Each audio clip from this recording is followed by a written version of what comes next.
ሽታ ያለው ወይም ደግሞ አይባማ አይነት ነገር የሆነ ብዙ ሴቶች ላይ የሚያጋጥም ነገር ደግሞ እብጠት ነውና እብጠት ነፍሰ ጡር ሴቶች ያለመደው ጠቃሚ ቪዲዮ ስለሆነ እስከ ቪዲዮ መጨረሻ ድረስ አብራችን ቆዩ። አይ ነው ራሴ ላይ እንዳማረተን የሆንኩት።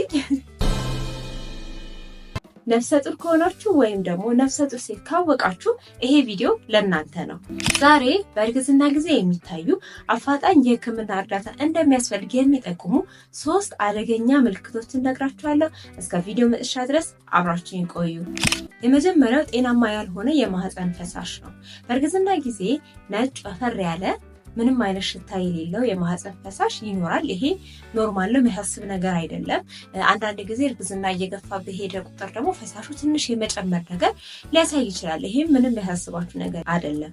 ነገር ግን ከዚህ ውጭ የሆነ ሽታ ያለው ወይም ደግሞ አይባማ አይነት ነገር የሆነ ማንኛውም ወደ ቢጫ መሄድም ሊሆን ይችላል። ብቻ አሁን ካልኳችሁ ፈሳሽ ውጭ የሆነ ፈሳሽ ካያችሁ፣ አንዳንድ ጊዜ ደግሞ ውሃ የመሰለ ፈሳሽ ካያችሁ፣ ምክንያቱም እሱ የእንሽርት ውሃ ሊሆን ስለሚችል የእንሽርት ውሃ ደግሞ አንዳንድ ጊዜ ጊዜው ሳይደርስ በጥቂቱ የመፍሰስ ነገር ሊኖረው ይችላል፣ ወይም ደግሞ በደንብ የመፍሰስ ነገር ሊያጋጥም ይችላል። በነገራችን ላይ ስለ እንሽርት ውሃ ያለ ጊዜው መፍሰስ የሰራሁት ቪዲዮ አለ፣ ሄዳችሁ ተመልከቱት እና ያም ሊያጋጥማችሁ ይችላል። አንዳንዴ ደግሞ ደም መፍሰስ ሊኖር ይችላል። ይሄ በጣም አደገኛ ነው። በእርግዝና ጊዜ የሚፈጠር የደም መፍሰስ ደግሞ አንደኛ የውርጃ ምልክት ሊሆን ይችላል። እርግዝናው ደግሞ እየሄደ ከሆነ ደግሞ ከፍ ካለ በኋላ ደግሞ የሚፈጠሩት በአብዛኛው ከእንግዴ ልጅ ጋር የተያያዙ ችግሮች ሊሆኑ ይችላሉ። ስለዚህ የደም መፍሰስ ካለ በአፋጣኝ ወደ ሕክምና ቦታ መሄድ ይኖርባችኋል። ደግሞ በጣም ብዙ ሆኖ ላይፈስ ይችላል አንዳንዴና ትንሽዬ ሆኖ ከሆነ ደግሞ የሚፈሰው ወይም ጠብ ጠብ የማለት ነገርም ከሆነ ሄዳችሁ ሕክምና ባለሙያዎችን ማማከር አለባችሁ። ምክንያቱም አንዳንድ ጊዜ ይሄ ብቻ በሚያጋጥምበት ጊዜም ሊፈጠር ይችላል። አንዳንዴ ደግሞ ኢምፕላንቴሽን ብሊዲንግ የምንለው አለ። ያ ምንድን ነው? የወንዱ ዘርና የሴቷ እንቁላል ከተዋሃደ በኋላ ሁሌ በተደጋጋሚ እንደምገልጸው የሁለቱ ውህደት ብቻ ሳይሆን የሚያስፈልገው ሄዶ የማህፀን ግድግዳ ላይ ይጣበቃል እና አንዳንድ ሴቶች ላይ የማህፀን ግድግዳ ላይ በሚጣበቅበት ጊዜ ደግሞ ትንሽዬ ጠብጠብታ አይነት ደም የመፍሰስ ነገር ሊኖር ይችላል። ስለዚህ ይሄ ኖርማል ነው። ግን ከዚህ ውጭ ደግሞ ሌሎች ችግሮች ላይም ይሄ ነገር ሊፈጠር ስለሚችል በአጠቃላይ ማንኛውም አይነት የደም መፍሰስ ከገጠማችሁ ይሄ አደገኛ ምልክት ነው ማለት ነው። ሌላው እርግዝና ወደ ማብቂያው አካባቢ ደግሞ ሲሆን ንፍጥ የመሰለ ፈሳሽ ትንሽ ደም የቀላቀለ አይነት ሊፈሳችሁ ይችላል። ይሄን ደግሞ ሾህ እንለዋለን። ምንድነው የሚያሳየው? ምጥ ሊደርስ እንደሆነ፣ ምጥ የመጀመሪያዎቹ ጊዜያት ላይ እንዳለ የሚያሳይ ምልክት ሊሆን ይችላል። ስለዚህ ይሄን ቢፈጠር ራሱ የሕክምና ባለሙያዎች ጋር መሄዱ ይመከራል። ምክንያቱም ምጡ ያለበትን ደረጃ አይተው እንዲነግሯችሁ ማለት ነው። እዚህ ጋርም ደግሞ ሌላ ቪዲዮ ላስተዋውቃችሁ በምጥ ጊዜ የሚፈጠሩትን እያንዳንዱ ነገሮች ያብራራውበት ቪዲዮ ስላለ ሄዳችሁ ተመልከቱት። ማንኛውንም አይነት መጀመሪያ ላይ ከነገርኳችሁ ማለትም ነጭ ወፈር ያለ ፈሳሽ ያልኳችሁ ማለት ነው፣ ምንም ሽታ የሌለው ከሱ ውጭ የሆነ ማንኛውም አይነት ፈሳሽ ሲኖር እንደ አደገኛ የእርግዝና ምልክት አድርገን ልንይዘው ይገባል ማለት ነው። በሁለተኝነት ማስቀምጠው እናትየው ላይ የሚታዩ ምልክቶች ናቸው። በእርግጥ ከማህፀን የሚወጣ ፈሳሽ ያልኩት መጀመሪያ ላይ ያስቀመጥኩትን እዚህ ውስጥ ሊገባ ይችላል፣ ግን አንድ ላይ ካደረግነው ትንሽ ሰፋ ይላል በማለት ነው። እናትየው ላይ የሚቀመጡ ጤናማ ያልሆኑ ምልክቶች ብዬ ማካተትላችሁ አንደኛ የራስ ምታት ነው። ራስ ምታት ለሁለት ነገሮች ምልክት ሊሆን ይችላል። አንደኛ በእርግዝና ጊዜ የሚፈጠር የደም ግፊት በጣም ከባድ ነው እና ብዙ እናቶችን ደግሞ ለህልፈት የሚዳርግ አደገኛ የሆነ ጉዳይ ነው። በጊዜ ደግሞ ከተደረሰበት ቶሎ መፍትሄ ካገኘ ደግሞ ምንም ችግር ማያመጣ ነገር ነው። ስለዚህ ከፍተኛ የሆነ ራስ ምታት ካላችሁ የሌላ ህመም ምልክት ሊሆን ይችላል፣ ወይ የደም ግፊት ምልክት ሊሆን ይችላል፣ ወይም ደግሞ የደም ማነስም ምልክት ሊሆን ይችላል። ስለዚህ የጤና ባለሙያ ጋር መሄድ ይኖርባችኋል። ራስ ምታት በተጨማሪ ብዥ ማለት ነገር፣ ሁለት ሆኖ መታየት፣ እነዚህ ነገሮች ጠቅላላ የደም ግፊት ምልክት ሊሆኑ ይችላሉ። አብሮት ደግሞ ራስ ምታትና ከፍተኛ የሆነ ድካም፣ የማዞር ስሜት ካለ ደግሞ የደም ማነስ ምልክቶች ሊሆኑ ይችላሉ። በነገራችን ላይ ስለ ደም ግፊትም ስለ ደም ማነስም በእርግዝና ጊዜ ስለሚፈጠረው ማለት ነው በደንብ ያብራራውባቸው ቪዲዮዎች አሉላችሁ። ስለዚህ ሄዳችሁ ተመልከቷቸው። የራስ ምታት፣ ብዥ ማለት ነገር፣ ሁለት ሆኖ የመታየት ነገር፣ ደረት አካባቢ ከፍተኛ የሆነ ህመም መሰማት ከጨጓራችን በላይ ማለት ነው እና ደረታችን ስር አካባቢ ከፍተኛ የሆነ ህመም የሚሰማን ከሆነ እነዚህ ሁሉ የደም ግፊት ምልክቶች ሊሆኑ ይችላሉ። ስለዚህ በአፋጣኝ ወደ ሕክምና ባለሙያዎች ጋር መሄዳችሁ መታየት ይኖርባችኋል ማለት ነው። ሌላው ብዙ ሴቶች ላይ የሚያጋጥም ነገር ደግሞ እብጠት ነው እና እብጠት ነፍሰ ጡር ሴቶች በብዛት ያጋጥማቸዋል። ጤናማ ነው። ጤናማ የሚሆነው ምን አይነት ሲሆን ነው? ለምሳሌ እግር አካባቢ ያሉ እብጠቶች ጤናማ ናቸው። ምክንያቱም በመሃል ማህፀን እያደገ በሄደ ቁጥር ከታችን የሰውነታችን ክፍል ወደ ላይ የሚመለሰው ደም ደግሞ እንደ ልብ እንቅስቃሴ አይኖረውም። ስለዚህ በዛ ምክንያት የእግር ማበጥ ሊፈጠር ይችላል እና ይሄ ግን የተለመደ ነገር ነው። ብዙ የሚያሳስብ ነገር ላይሆን ይችላል።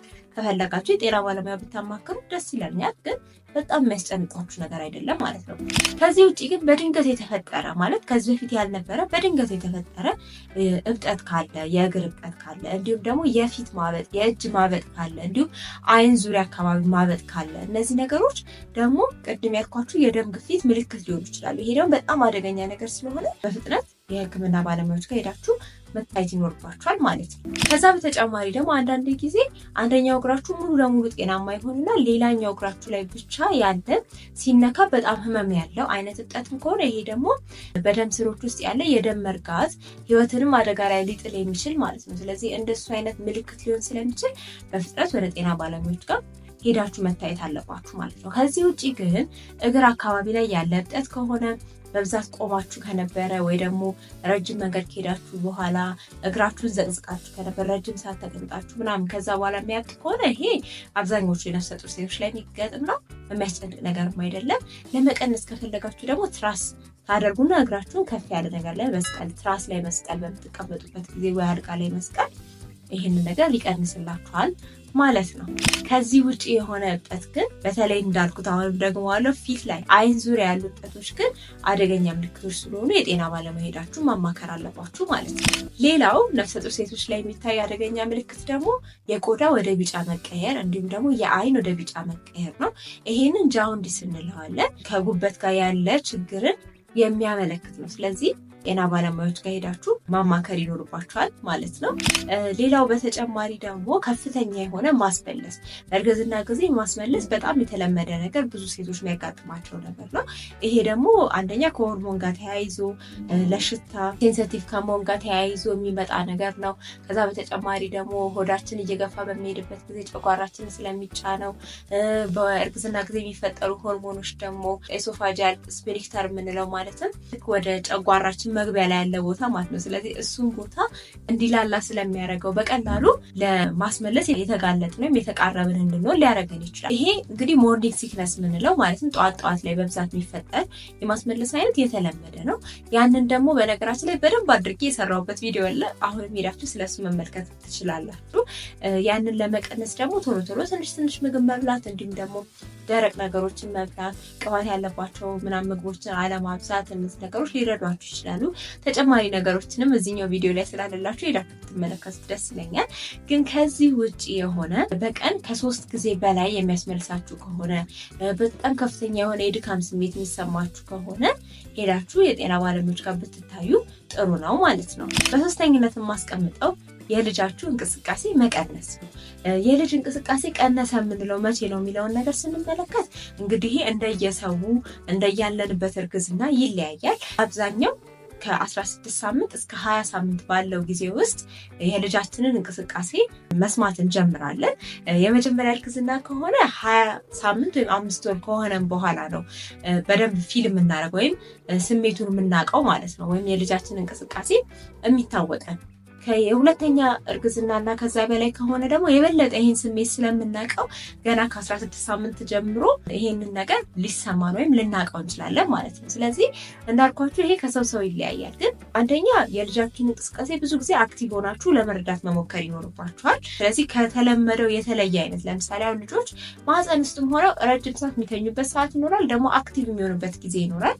አንዳንድ ጊዜ ከምንመገባቸው ምግቦች ከምንጠጣቸው መጠጦች ጋር ተያይዞ ውጪ ላይ ካሉ ድምጾች ጋር ተያይዞ ሆድ ውስጥም ሆነው ስለሚሰሙ ማለት ነው። ከዛ ጋር ተያይዞ እንቅስቃሴያቸው በጣም አክቲቭ የሚሆንበት ጊዜና የሚቀንስበት ጊዜ አለ። ስለዚህ ራሳችሁን በደንብ ፎሎ ማድረግ የልጃችሁን የእንቅስቃሴ ፓተርን ወይም ደግሞ መቼ ነው በጣም የሚንቀሳቀሰው የሚለውን ነገር ለይቶ ማወቅ ችግር ሲኖር ወይም እንቅስቃሴ መቀነስ ሲኖር ለማወቅ በቀላሉ ይረዳችኋል።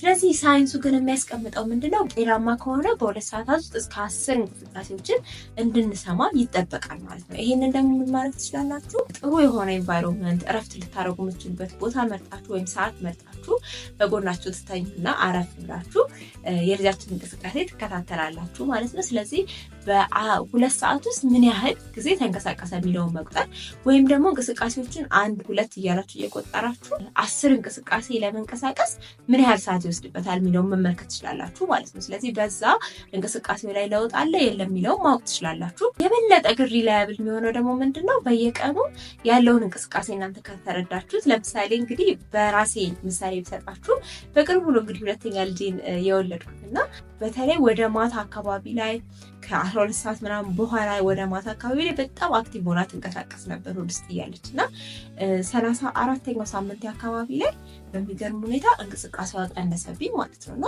በቃ ባዳምጥ ሌሊቱ ሙሉ ምንም አይነት እንቅስቃሴ ሊሰማኝ አልቻለም እና በጣም ነበር የተጨናነኩ።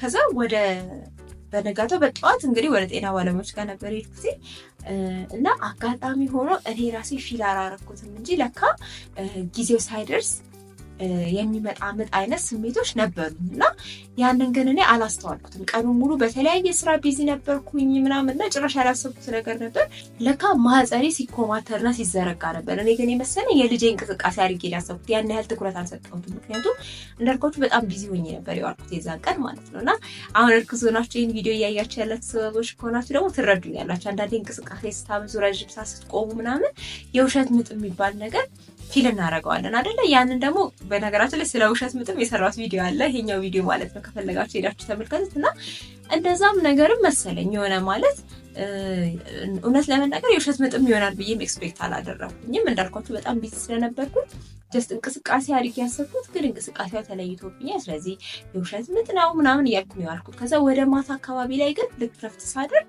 በደንብ አድርጌ አስተዋልኩትና በደንብ እንቅስቃሴ የላትም እንደሌላው ጊዜ ማለት ነው።